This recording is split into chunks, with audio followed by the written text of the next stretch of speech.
ಯೋಹಾನ ಬರೆದ ಸುವಾರ್ತೆ 19ನೇ ಅಧ್ಯಾಯ 28ನೇ ವಾಕ್ಯದಲ್ಲಿ ಬರೆಯಲ್ಪಟ್ಟಿದೆ.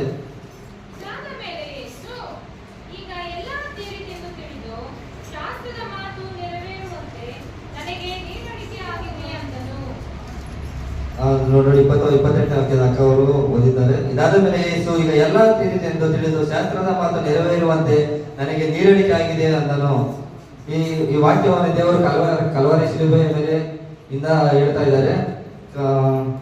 ನೀರಡಿಕೆ ಅನ್ನೋದಕ್ಕೆ ಅರ್ಥ ಏನಂದ್ರೆ ದಾಹ ಇಲ್ಲಿ ಕೂಡಿ ಬಂದವರು ಎಲ್ಲರಿಗೂ ಒಂಥರ ದಾಹ.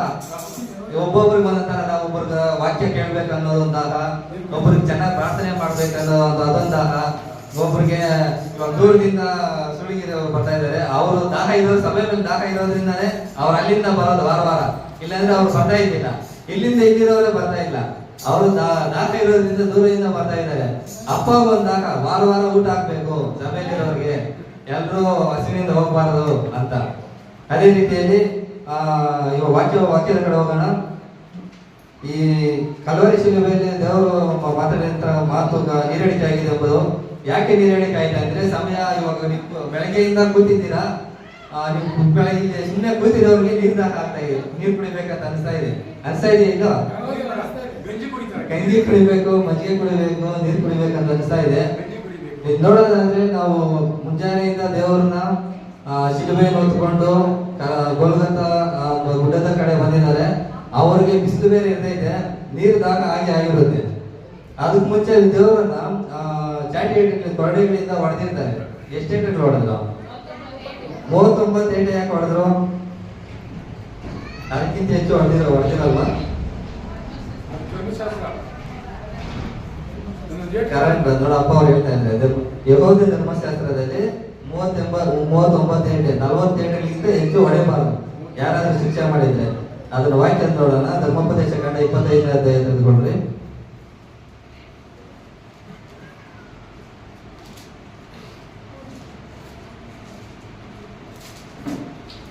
ಧರ್ಮೋಪದೇಶ ಕಂಡ 25ನೇ ಅಧ್ಯಾಯ 3ನೇ ವಚನ, 2ನೇ ವಚನದಿಂದ ಓದೋಣ.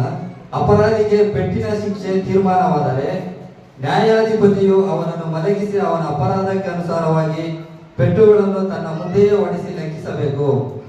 ಪೆಟ್ಟುಗಳ ಶಿಕ್ಷೆಯು 40ಕ್ಕಿಂತ ಹೆಚ್ಚಿರಬಾರದು. ಅಷ್ಟಕ್ಕಿಂತ ಮೀರಿ ನೀವು ಹೆಚ್ಚು ಪೆಟ್ಟುಗಳನ್ನು ಹೊಡೆಸಿದರೆ ನಿಮ್ಮ ಸ್ವದೇಶದವನು ನಿಮಗೆ ಕೇವಲ ನೀಚನಾಗಿ ಕಾಣಿಸನು. ಅದಕ್ಕೆ ಧರ್ಮಶಾಸ್ತ್ರ ನೋಡ್ರಿ, ಮೋಶೆ ಧರ್ಮಶಾಸ್ತ್ರದಲ್ಲಿ ಬರೆಸಿರೋ ಪ್ರಕಾರ ಒಬ್ಬ ವ್ಯಕ್ತಿ ಯಾರಾದ್ರೂ ತಪ್ಪು ಮಾಡಿದ್ರೆ ಅವ್ರು 39 ಇಲ್ಲ 48 ಅದಕ್ಕೆ ಮೇಲೆ ಹೊಡಿಬಾರದು. ಇವಾಗ 39 ದೇವರು ಹೊಡೆದಿರೋದು ಕೊರಡೆಗಳು, ಅದರಲ್ಲಿ ಏನಿತ್ತು? ಮುಳ್ಳುಗಳು ಇತ್ತು, ಮುಳ್ಳೇಟುಗಳಿತ್ತು. ಅವಾಗ 39 ಹೊಡೆಯೋಷ್ಟರಲ್ಲಿ ಏನಾಗಿದೆ ಇದೆ? ಆಲ್ರೆಡಿ ಒಂದ್ 2 ಏಟು ಹೊಡೆಯೋದಷ್ಟಿಗೆ ರಕ್ತ ಎಲ್ಲ ಹೋಗ್ಬಿಟ್ಟಿದೆ ಇದು. ಹೌದು. ಅದೇ ರೀತಿಯಲ್ಲಿ ಇನ್ನೊಂದು ಉದಾಹರಣೆ ಏನ್ ಬೇಕಂದ್ರೆ ನಿಮ್ಗೆ ನೋಡಿ, 2 ಕೊರಿಂಥದವರಿಗೆ ನಮ್ಮ ಪಾಸ್ಟರ್ ಭಾನುವಾರ ಹೇಳಿದ ನಮ್ಮ ಮನೆಯಲ್ಲಿ ವಾಕ್ಯ ಕೊಟ್ಟರು. ಪೌಲನು ಕೂಡ 5 ಬಾರಿ ಏಟು ತಿಂದಿದ್ದಾನೆ. ಎಷ್ಟು ಏಟುಗಳು? 5 ಬಾರಿ 39 ಏಟು. ಹೌದು. ನೋಡಿ, 2 ಕೊರಿಂಥದವರಿಗೆ 11ನೇ ಅಧ್ಯಾಯ 24ನೇ ವಚನ. 5 ಸಾರಿ ಯೆಹೂದ್ಯರಿಂದ ನನಗೆ ಒಂದು ಕಡಿಮೆ 40 ಏಟುಗಳು ಬಿದ್ದವು. ಒಂದು ಕಡಿಮೆ 40 ಏಟುಗಳಂದ್ರೆ ಎಷ್ಟು? 39 ತಾನೆ. 5 ಬಾರಿ ಅಂದ್ರೆ 195 ಏಟುಗಳು ತಿಂದಿದ್ದಾನೆ ಪೌಲ. ಅಂದ್ರೆ ಅವನಿಗೆ ಮುಳ್ಳುಗಳೇನು ಇದ್ದಿಲ್ಲ ಚಾಟಿನಲ್ಲಿ, ಮುಳಿದಿದ್ರೆ ಸೊತ್ತಾಗ್ಬಿಡ್ತಾ ಇದ್ದ. ಅಂದ್ರೆ ಏನಂದ್ರೆ ಇವಾಗ 39 40 ಮೇಲೆ ಹೊಡೆದ್ರೆ ಆ ಕೊರಡೆಗಳಲ್ಲಿ ಸತ್ತೋಗ್ತಾರೆ. 40 ಮೇಲೆ ಹೊಡೆದು ಸತ್ತೋಗ್ತಾರೆ. ಅಂದ್ರೆ ಸಾಯಿಸ್ಬಿಟ್ರೆ ಇವಾಗ ಏನು ಕಾನೂನಾಗ ಅಷ್ಟೇ, ಇವಾಗ ಜೈಲಿಗೆ ಕರ್ಕೊಂಡು ಹೋಗ್ಬಿಟ್ಟು ಹೊಡೆದು ಸಾಯಿಸ್ಬಿಟ್ರೆ ಏನಾಗ್ತಾರೆ? ಲಾಕ್ ಆಗ್ಬಿಡುತ್ತೆ ಅಂದ್ಬಿಟ್ಟು ಅವ್ರ ಮೇಲೆ ಕೇಸ್ ಹಾಕ್ಬಿಡ್ತಾರೆ. ಹಂಗಾಗ್ಬಿಡ್ತಾ ಇದೆ ಅಂದ್ಬಿಟ್ಟು ಅವರು ಮೋಶೆ ಧರ್ಮಶಾಸ್ತ್ರದಲ್ಲಿ ಅವರು ಯೆಹೂದ್ಯರು ಪಾಲಿಸ್ತಾ ಇದ್ದೀವಿ ಇದನ್ನ. ಹಾಗೆ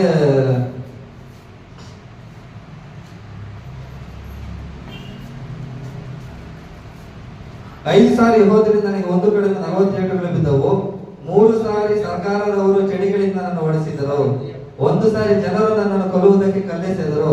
ಇದೆಲ್ಲ ನೋಡ್ರಿ, ಯೇಸು ಸ್ವಾಮಿ ನಡೆದಾರೆ, ಪೌಲನಿಗೆ ನಡೆದಿದೆ. ಈಗ ಏನಂದ್ರೆ ಮತ್ತೆ ಈಗ ಏಟುಗಳನ್ನು ಹೊಡ್ಕೊಂಡು ಕರ್ಕೊಂಡ್ ಬರ್ತಾ ಇದ್ದಾರಲ್ಲ ಗೋಲ್ಗತ ಬೆಟ್ಟದ ದೇವ್ರನ್ನ, ಅವಾಗ ಪಾಸ್ಟ್ ಹೇಳ್ತಾರೆ 150 kg ಶಿಲುಬೆ ಅಂತ. ಶಿಲ್ಬೆನ ಹೊತ್ಕೊಂಡ್ ಬರೋವಾಗ ಅವಾಗೂ ದೇವ್ರಿಗೆ ದಾಹ ಆಗಿರ್ತದೆ. ದಾಹ ಅಂತ ಕೇಳಿದ್ರು. ಅವಾಗ ಕೇಳಿದಾಗ ಏನ್ ಹೇಳಿದ್ರು, ಉಗಿದ್ರು. ದಾಹ ಅಂತ ಕೇಳಿದ್ದಕ್ಕೆ ಉಗ್ದಿದ್ದ ಅವರು. ಆಮೇಲೆ ಉಗ್ದು ಬರೋವಾಗ ಅದನ್ನ ಎತ್ಕೊಂಡ್ ಬರಕ್ ಆಗ್ದಿರೋವಾಗ ಒಬ್ನು ಬರ್ತಾನೆ. ಯಾರಂದ್ರೆ ಅವನು ಅವರ ನೋಡಿ, ಲೂಕನ ಬರೆದ ಸುವಾರ್ತೆ 23ನೇ ಅಧ್ಯಾಯ 26ನೇ ವಚನದಲ್ಲಿ ಬರೆದಿದೆ.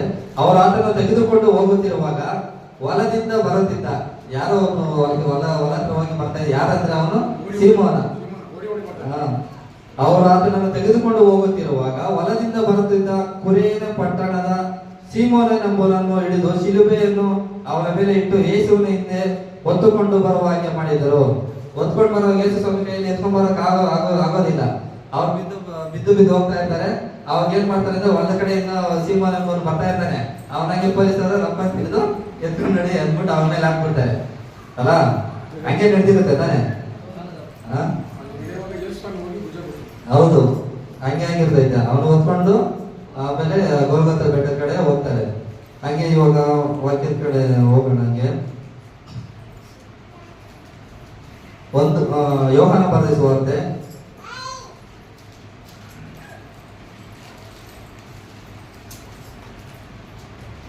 7ನೇ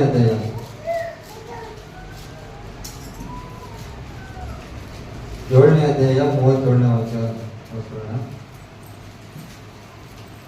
ಆ ಜಾತ್ರೆಯ ಮಹಾ ದಿವಸವಾದ ಕಡೇ ದಿನದಲ್ಲಿ ಯೇಸು ನಿಂತುಕೊಂಡು, ಯಾವನಿಗಾದರೂ ನೀರಡಿಕೆಯಾಗಿದ್ದರೆ ಅವನು ನನ್ನ ಬಳಿಗೆ ಬಂದು ಕುಡಿಯಲಿ. ನನ್ನನ್ನು ನಂಬಿದವನ ಹೊಟ್ಟೆಯೊಳಗಿಂದ ಶಾಸ್ತ್ರದಲ್ಲಿ ಹೇಳಿರುವ ಪ್ರಕಾರ ಜೀವಕರವಾದ ನೀರಿನ ಹೊಳೆಗಳು ಹರಿಯುವು ಎಂದು ಕೂಗಿ ಹೇಳಿದನು. ಅವಾಗ ನಾವು ನೋಡಲ್ಪಟ್ರೆ ಯೋಹಾನ ಇದರಲ್ಲಿ ಅದೇ ಶಿಲುಬೆ ಮೇಲೆ ನಿಂತ್ಕೊಂಡು ದೇವರು ನೀರಡಿಕೆ ಆಗುತ್ತೆ ಅಂತ ಹೇಳಿದ್ರು. ಈಗ ಯೋಹಾನ 7ನೇ ಅಧ್ಯಾಯ 37ನೇ ವಚನದಲ್ಲಿ ಬರೆಯಲ್ಪಟ್ಟಿದೆ, ಯಾವನಿಗಾದರೂ ನೀರಡಿಕೆ ಆಗಿದ್ದರೆ ಅವನು ನನ್ನ ಬಳಿಗೆ ಬಂದು ಕುಡಿಯಲ್ಲ ಅಂತ ದೇವರು ಇಲ್ಲಿ ಮಾತಾಡ್ತಾ ಇದ್ದಾರೆ. ನೀರಡಿಕೆ ಅನ್ನೋದಕ್ಕೆ ಅರ್ಥ ನೋಡ್ರಿ, ಇಲ್ಲಿ ಕೆಳಗಡೆ ಬರೆಯಲ್ಪಟ್ಟಿದೆ. ಇದನ್ನು ಯೇಸು ತನ್ನನ್ನು ನಂಬಿದವರು ಹೊಂದಲಿರುವ ಪವಿತ್ರಾತ್ಮ ವರವನ್ನು ಕುರಿತು ಹೇಳಿದನು. ನೀರಡಿಕೆ ಅಂದ್ರೆ ಏನಿದು? ಪವಿತ್ರಾತ್ಮನವರು. ದೇವರನ್ನು ನಂಬಿರುವ ನಾವೆಲ್ಲರೂ ಪವಿತ್ರಾತ್ಮನ ವರವನ್ನು ಅವಾಗ ದೇವರು ಪವಿತ್ರಾತ್ಮನ ಇದು ನಮ್ಗೆ ಇದ್ದೀರ. ಅವಾಗಲೇ ದೇವರು ಹೇಳ್ತಾ ಇದ್ದಾರೆ, ಇದನ್ನು ಯೇಸು ತನ್ನ ನಂಬಿದವರು ಹೊಂದಲಿರುವ ಪವಿತ್ರಾತ್ಮ ವರವನ್ನು ಕುರಿತು ಹೇಳಿದನು. ಇದೇ ಇವಾಗ ದೇವರು ಆತರ ಹೇಳಿರ್ಬೋದು. ದೇವ್ರಿಗೆ ಏನು ಆಲ್ರೆಡಿ ಇದರಿಂದ ಈಟಿಗಳಿಂದ ಕೊಚ್ಚಿದ್ರು, ನೀರು ಇದ್ದಿಲ್ಲ, ಏನು ಇದ್ದಿಲ್ಲ. ನೀರು ಕೇಳಿದ್ದಕ್ಕೆ ಉಳಿದ ಸಾಲ ಕೊಟ್ರು. ಅವಾಗ ಹೆಂಗಿರ್ತೈತೆ, ಗಂಟಲ್ಲಿ ಹಾಕೊಂಡಿದ್ದಕ್ಕೆ ಹೋಗ್ಬಿಟ್ಟಿದ್ದಾಗ ಕೊಟ್ರಲ್ಲ, ಅವ್ರು ದೇವ್ರಿಗೆ ನೀರೇನು ಅವಶ್ಯಕತೆ ಇದ್ದಿಲ್ಲ.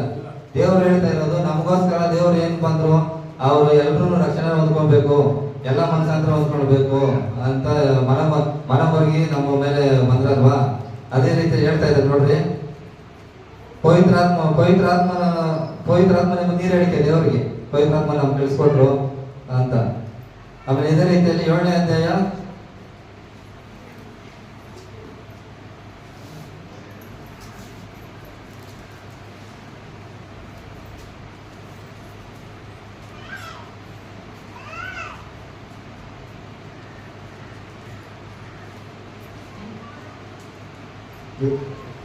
4ನೇ ಅಧ್ಯಾಯ 14ನೇ ವಚನ ಕೇಳಿಸ್ಕೊಳ್ಳೋಣ.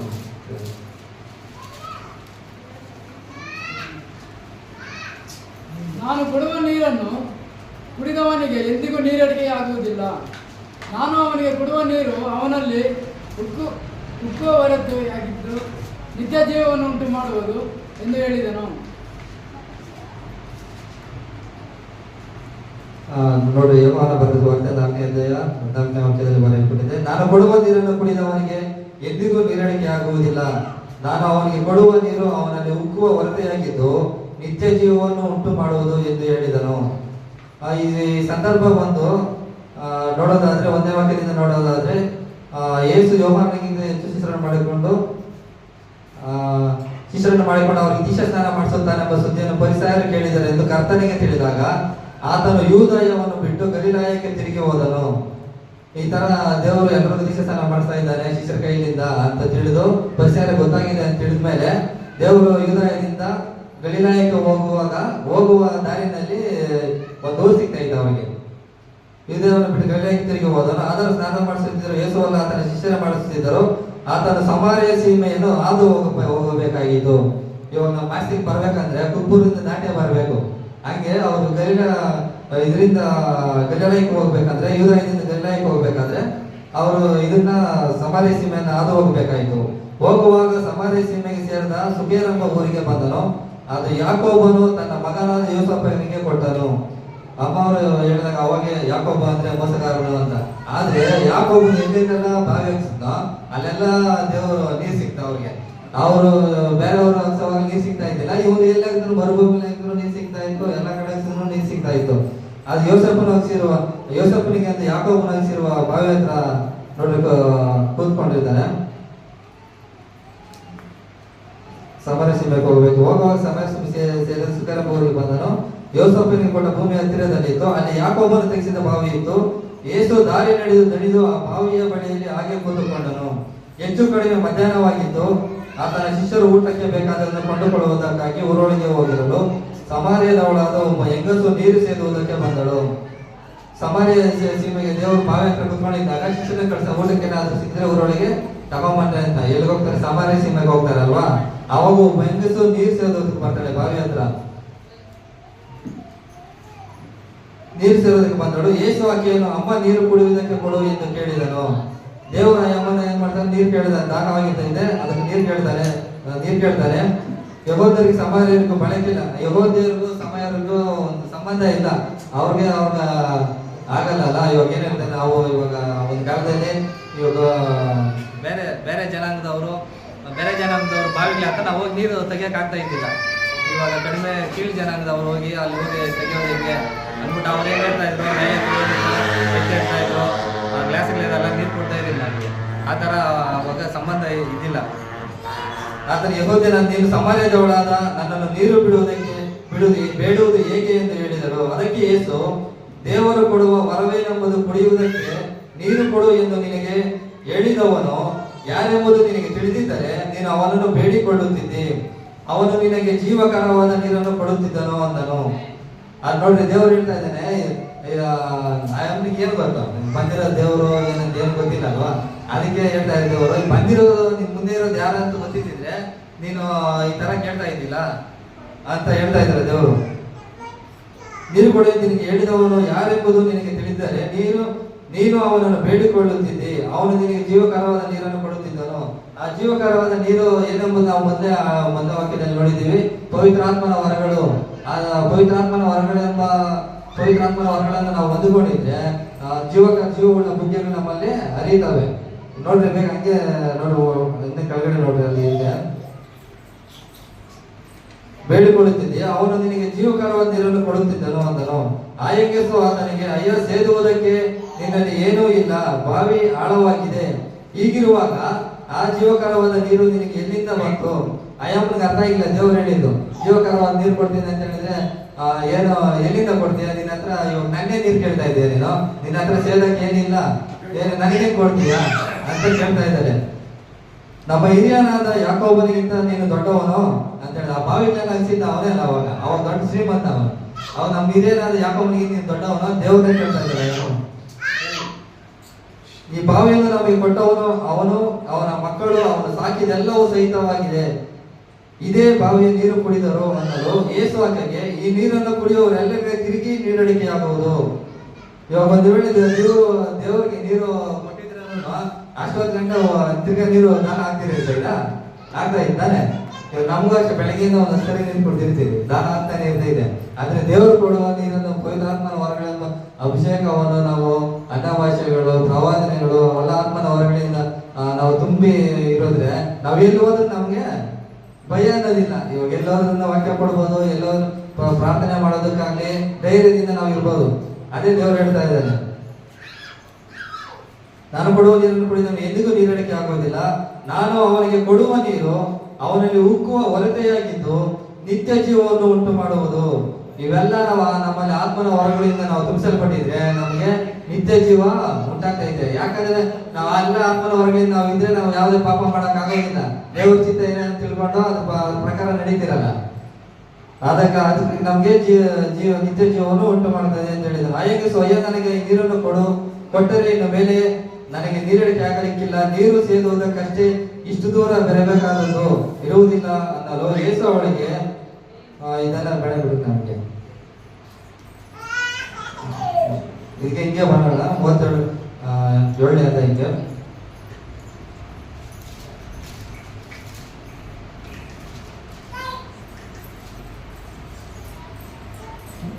ಆ ಜಾತ್ರೆ ಮಹಾದಿವಸವಾದ ಕಡೆ ದಿನದಲ್ಲಿ, ಆ ಜಾತ್ರೆ ಅಂತ ಹೇಳಿದ್ರೆ ಇಲ್ಲೊಂದು ಜಾತ್ರೆ ನಡೀತಾ ಇದೆ ಗಲಿಲಾಯದಲ್ಲಿ, ಪರ್ಣಶಾಲೆಗಳ ಜಾತ್ರೆ ಅಂತ.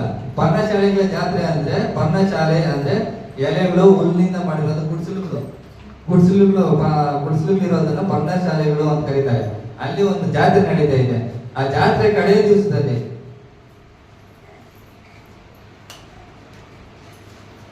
ದಿವಸದಲ್ಲಿ ಯೇಸು ನಿಂತುಕೊಂಡು ಆ ಜಾತ್ರೆ ನಡೀತಾ ಇದ್ದಲ್ಲ, ಲಾಸ್ಟ್ ದಿನ ಅಂದ್ರೆ ಜಾಸ್ತಿ ಜನ ಕೂಡಿ ಬಂದಿರ್ತಾರೆ. ಇವಾಗ ನಮ್ಮೂರಲ್ಲಿ ಜಾತ್ರೆ, ರಾಜನಹಳ್ಳಿ ಜಾತ್ರೆ, ಅಸಂಟ್ರಲ್ಲಿ ಕೂಡ ಜಾತ್ರೆ. ಇವಾಗ ಫಸ್ಟ್ ಇಂದ ಯಾರು ಹೋಗಲ್ಲ, ಲಾಸ್ಟ್ ದಿನ ಅಂದ್ರೆ ತುಂಬಾ ಜನ ಇರ್ತಾರೆ. ಅವಾಗ ದೇವರು ಆ ಸ್ಥಳದಲ್ಲಿ ನಿಂತ್ಕೊಂಡು ಯಾವನಿಗಾದರೂ ನೀರಡಿಕೆ ಹಾಕಿದರೆ ಅವನು ನನ್ನ ಬಳಿಗೆ ಬಂದು ಕುಡಿಯಲಿ, ನನ್ನನ್ನು ನಂಬಿದವನ ಹೊಟ್ಟೆಯೊಳಗಿಂದ ಶಾಸ್ತ್ರದಲ್ಲಿ ಇರುವ ಪ್ರಕಾರ ಜೀವಕರವಾದ ನೀರಿನ ಹೊಳೆಗಳು ಹರಿಯುವು. ಅದೇ ಜೀವಕರ ನೀರಿನ ಹೊಳೆಗಳಿಂದ ಪವಿತ್ರಾತ್ಮನಿಂದ ಹೊರಗಡೆ ಕಡೆ ಯಾವಾಗ ಹೇಳಿದಲ್ಲ.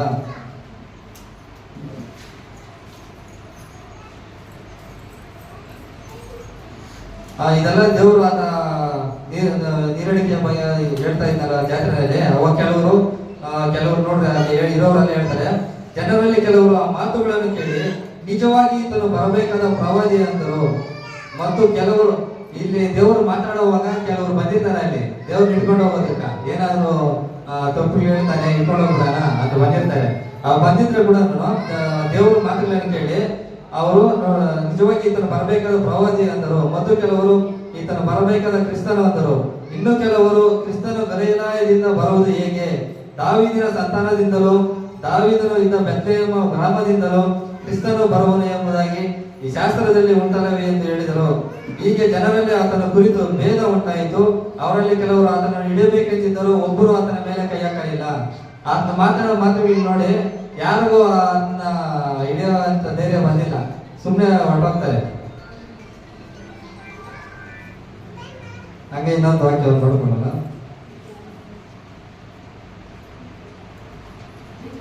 ಪ್ರಕಟಣೆ 7:16 ವಾಕ್ಯ.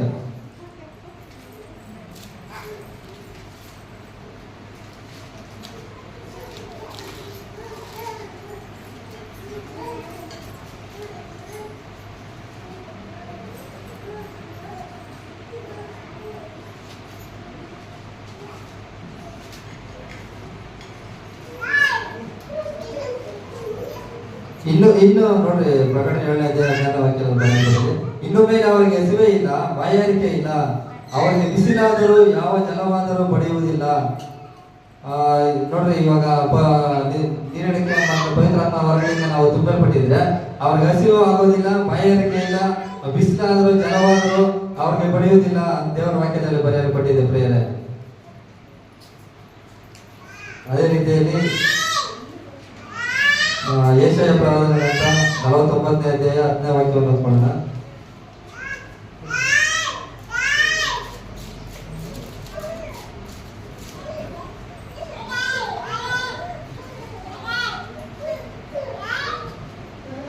ಅವರಿಗೆ ಹಸಿವೆ ಬಾಯಾರಿಕೆಗಳು ಆದವು, ಜಲವು ಬಿಸಿಲು ಬಡಿಯುವು. ಅವರನ್ನು ಕರುಣಿಸುವಾತನು ದಾರಿ ತೋರಿಸುತ್ತಾ ನೀರುಕ್ಕೂ ವರತೆಗಳ ಬಳಿಯಲ್ಲಿ ನಡೆಸುವವನು. ನೋಡಿ, ಅವರಿಗೆ ಹಸಿವೆ ಬಾಯಾರಿಕೆಗಳಾಗುವ, ಜಲವು ಬಿಸಿಲು ಬಡಿಯುವು. ಅದ್ರಲ್ಲಿ ಅಲ್ಲಿ ನೋಡ್ರಿ, ಪ್ರಕಟಣೆ ಗ್ರಂಥದಲ್ಲಿ ನೋಡ್ರಿ, ಇಲ್ಲಿ ನೋಡ್ರಿ, ಅವರಿಗೆ ಹಸಿವೆ ಬಾಯಾರಿಕೆಗಳು ಆಗುವು, ಜಲವು ಬಿಸಿಲು ಬಡಿಯುವು. ಅವರನ್ನು ಕರುಣಿಸುವಾತನು ದಾರಿಸುತ್ತಾ ನೀರುಕ್ಕುವ ವರತೆಗಳ ಬಳಿಯಲ್ಲಿ ನಡೆಸುವನು. ನನ್ನ ಸೃಷ್ಟಿಯ ಬೆಟ್ಟಗಳನ್ನೆಲ್ಲ ಸಮಾಧಾನವನ್ನಾಗಿ ಮಾಡಿ ನನ್ನ ರಾಜಮಾರ್ಗಗಳನ್ನು ಎತ್ತರಿಸುವೆನು. ಈಗೋ ಇವರು ದೂರದಿಂದ ಬರುತ್ತಾರೆ, ಈಗೋ ಅವರು ಪಡಗಳಿಂದ ಬರುತ್ತಾರೆ, ಪಡಗಳಿಂದ ಇವರು ಸೀನಿನ ದೇಶದಿಂದ ಬರುತ್ತಾರೆ. ಅದೇ ರೀತಿ ನೋಡ್ರಿ, ಎಲ್ಲ ವಾಕ್ಯಗಳು ಅದನ್ನೇ ಹೇಳ್ತಾ ಇದ್ದ ಪ್ರೇಯರ್. ಪವಿತ್ರಾತ್ಮ ಹೊರಗಳಿಂದ ಅಂತ ನಾವು ನೀರಡಿಕೆ ಎಂಬ ಪವಿತ್ರಾತ್ಮ ಹೊರಗಳಿಂದ ನಾವು ತುಂಬಿಸಲ್ಪಟ್ಟಿದ್ರೆ ಯಾವುದೇ ಹಸಿವೆ ಆಗಲಿ, ನೀರಡಿಕೆ ಆಗಲಿ, ಬಾಯಾರಿಕೆಗಳಾಗಲಿ ನಮ್ಗೆ ಆಗೋದಿಲ್ಲ.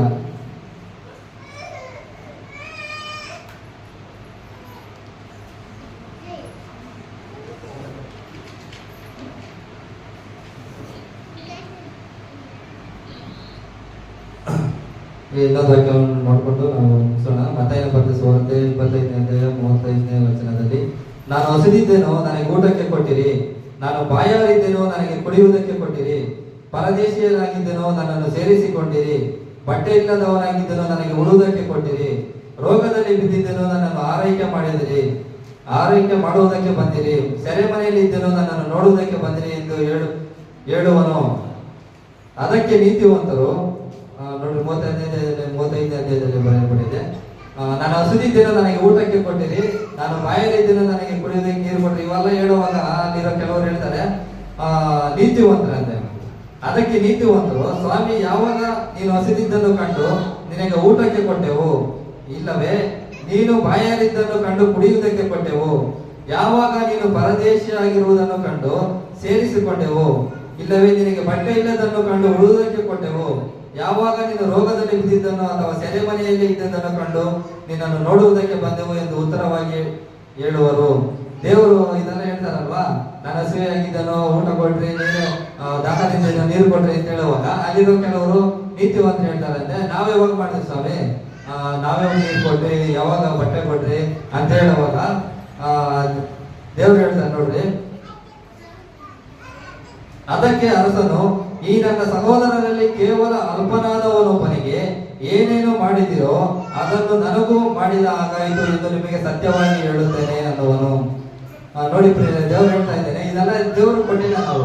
ನಾವು ನಮ್ಮ ಮಧ್ಯದಲ್ಲಿ ಯಾರಾದ್ರೂ ಅಲ್ಪರು ಸ್ವಲ್ಪ ಬಡವರು ಅಂತವ್ರು ಇದ್ರೆ ಅವ್ರು ನಾವು ಏನೇನು ಮಾಡ್ತೀರೋ ಅವ್ರಿಗೆ ಅವಶ್ಯಕತೆಗಳನ್ನ ನಾವು ಕಷ್ಟದಲ್ಲಿ ಇದ್ದಾಗ ಸಹಾಯ ಮಾಡ್ತೀವಿ ನೋಡ್ರಿ, ಅದನ್ನೇ ದೇವರು ಮಾಡಿದಾಗೆ, ಅದನ್ನೇ ನಮ್ಮ ದೇವ್ರು ಹೇಳ್ತಾರೆ. ಆಮೇಲೆ ಇನ್ನು ಕೆಲವರು ಹಾಗೆ ಹೇಳ್ತಾರೆ ನೋಡ್ರಿ,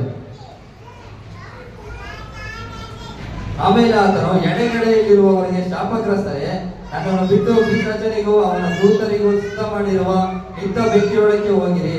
ನಾನು ಹಸಿದಿದ್ದೇನೋ ನೀವು ನನಗೆ ಊಟಕ್ಕೆ ಕೊಡಲಿಲ್ಲ, ನಾನು ಬಾಯಾರಿದ್ದೇನೋ ನೀವು ನನಗೆ ಕುಡಿಯುವುದಕ್ಕೆ ಕೊಡಲಿಲ್ಲ, ಪರದೇಶಿಯಾಗಿದ್ದೇನೋ ನೀವು ನನ್ನನ್ನು ಸೇರಿಸಿಕೊಳ್ಳಲಿಲ್ಲ, ಬಟ್ಟೆ ಇಲ್ಲದವನಾಗಿದ್ದೇನೋ ನೀವು ನನಗೆ ಉಡುವುದಕ್ಕೆ ಕೊಡಲಿಲ್ಲ, ರೋಗದಲ್ಲಿ ಬಿದ್ದಿದ್ದೇನೋ ಸೆರೆಮನೆಯಲ್ಲಿ ಇದ್ದೇನೋ ನೀವು ನನ್ನನ್ನು ಆರೈಕೆ ಮಾಡುವುದಕ್ಕೆ ಬರಲಿಲ್ಲವೆಂದು ಹೇಳುವನು.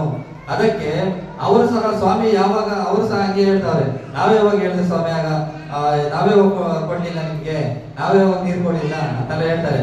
ಅವಾಗ ಆತನು, ನೀವು ಈ ಕೇವಲ ಅಲ್ಪವಾದವರಲ್ಲಿ ಒಬ್ಬನಿಗೆ ಏನೇನು ಮಾಡದೆ ಓದಿರೋ ಅದನ್ನು ನನಗೆ ಮಾಡದೆ ಹೋದಾಗಾಯಿತು ಎಂದು ನಿಮಗೆ ಸತ್ಯವಾಗಿ ಹೇಳುತ್ತೇನೆ ಅನ್ನುವನು. ನಾವು ನೋಡ್ರಿ ಸಹ ನಮ್ಮ ಅಕ್ಕಪಕ್ಕದಲ್ಲಿರೋರಿಗೆ, ಕಷ್ಟದಲ್ಲಿರೋರಿಗೆ ಸಹಾಯ ಮಾಡಿಲ್ಲ ಅಂದ್ರೆ ದೇವರಿಗೂ ಮಾಡಿಲ್ಲ ಅಂತ ಇತ್ತು. ನಾವು ಕಷ್ಟದಲ್ಲಿರೋ ನೋಡ್ಕೊಂಡು ಸುಮ್ಮನೆ ಇದ್ದು ಇಲ್ಲಿ ದೇವ್ರ ಹತ್ರ ಬಂದು ಅಷ್ಟು ಕೊಡ್ತೀನಿ, ಇಷ್ಟು ಕೊಡ್ತೀನಿ, ಅಷ್ಟು ಮಾಡ್ತೀನಿ, ಇಷ್ಟು ಮಾಡ್ತೀನಿ ಅಂದ್ರೆ ಏನು ಪ್ರಯೋಜನ ಇಲ್ಲ. ಹಂಗೆ ನಾವು ಇನ್ನೊಂದು ವಾಕ್ಯವನ್ನು ನೋಡ್ಕೊಂಡು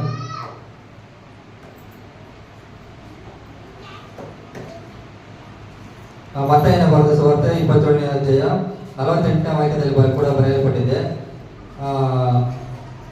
ದೇವರು ನೀರಡಿಕೆ ಆಗೋದೆ ಅಂತ ಹೇಳುವಾಗ ಅಲ್ಲೊಬ್ರು ಬರ್ತಾನೆ ನೋಡಿ, ಕೂಡಲೇ ಅವರಲ್ಲಿ ಒಬ್ಬನು ಓಡಿ ಹೋಗಿ ಸ್ಪಂಜನ್ನು ತಂದು ಹುಳಿ ರಸದಿಂದ ತುಂಬಿಸಿ ಕೋಲಿಗೆ ಸಿಕ್ಕಿಸಿ ಆತನಿಗೆ ಕುಡಿಯುವುದಕ್ಕೆ ಕೊಟ್ಟನು. ನೋಡ್ರಿ 47ನೇ ವಾಕ್ಯದಲ್ಲಿ ಬರೆಯಲ್ಪಟ್ಟಿದೆ. ಅಲ್ಲಿ ನಿಂತಿದ್ದವರಲ್ಲಿ ಕೆಲವರು ಅದನ್ನು ಕೇಳಿ ಇವನು ಏಲಿಯನನ್ನು ಕರೆಯುತ್ತಾನೆ ಅಂದರು. ದೇವರು ಅದಕ್ಕೆ ಮುಂಚೆ ಒಂದು ವಾಕ್ಯ ಬರೆಯಲ್ಪಟ್ಟಿದೆ, ಏಲಿ ನಮ್ಮ ಅಪ್ಪ ಅವಾಗಲೇ ಮಾತಾಡಿದ ವಾಕ್ಯ. ಅವ್ರ ಭಾಷೆ ಅರ್ಥ ಆಗ್ದಿರಾ ಅವ್ರು ಅನ್ಕೊಂತಾರೆ ಇವರು ಏಲಿಯನ್ನ ಕರೀತಾ ಇರ್ಬೋದು ಅಂತ ಅನ್ಕೊಂತಾರೆ. ಹಂಗೆ ಮಾತಾಡ್ಕೊಂಡಿರೋವಾಗ್ಲೇ ಅವರಲ್ಲಿಂದ ಒಬ್ರು ಬಂದು ಸ್ಪಂಜನ್ ತಕೊಂಡು ದೇವ್ರಿಗೆ ಹುಳಿ ರಸ ಹತ್ಕೊಂಡು ದೇವ್ರಿಗೆ ಕೊಡ್ತಾ ಇದ್ದಾನೆ. ಹೌದು, ಅದನ್ನ ಕುಡಿಯುವುದಕ್ಕೆ ಕೊಟ್ಟವನು. ಮಿಕ್ಕಾದವರು ಬಿಡು, ಏಲಿಯನ್ನು ಬಂದು ಅವನನ್ನು ರಕ್ಷಿಸುವ, ಇನ್ನು ಮಿಕ್ಕಿದ್ದವ್ರು ಏನಂತ ಬಂದರೆ ಬಿಡು, ಏಲಿನ ಬಂದ ಅವನ್ನ ರಕ್ಷಿಸಿ ಬಂದಾನೆ, ಇಲ್ಲ ಅವ್ರ ದೇವ್ರ ಕೊಟ್ಟು ಬಂದ ನೀರು ಬಿಡು ಅಂದ್ಬಿಟ್ಟು ಅವ್ರ ಪಾಡಿಗೆ ಅವರು ಇದ್ದೋಗ್ತಾ ಇರ್ಬೇಕು. ಇಷ್ಟು ದೇವರು ನಮ್ಮ ಮಧ್ಯದಲ್ಲಿ ಮಾತಾಡೋದಕ್ಕೆ ಅವಕಾಶ ಕೊಟ್ಟಿದ್ದಾರೆ. ಈ ವಾಕ್ಯಗಳನ್ನು ಅನುಸರಿಸಿ ನಾವು ನಡೆಯಲು ಈ ಸಮಯದಲ್ಲಿ ಒಂದು ಹಾಡು ಹಾಡಿ ದೇವರ ವಾಕ್ಯವನ್ನು ಮುಗಿಸೋಣ.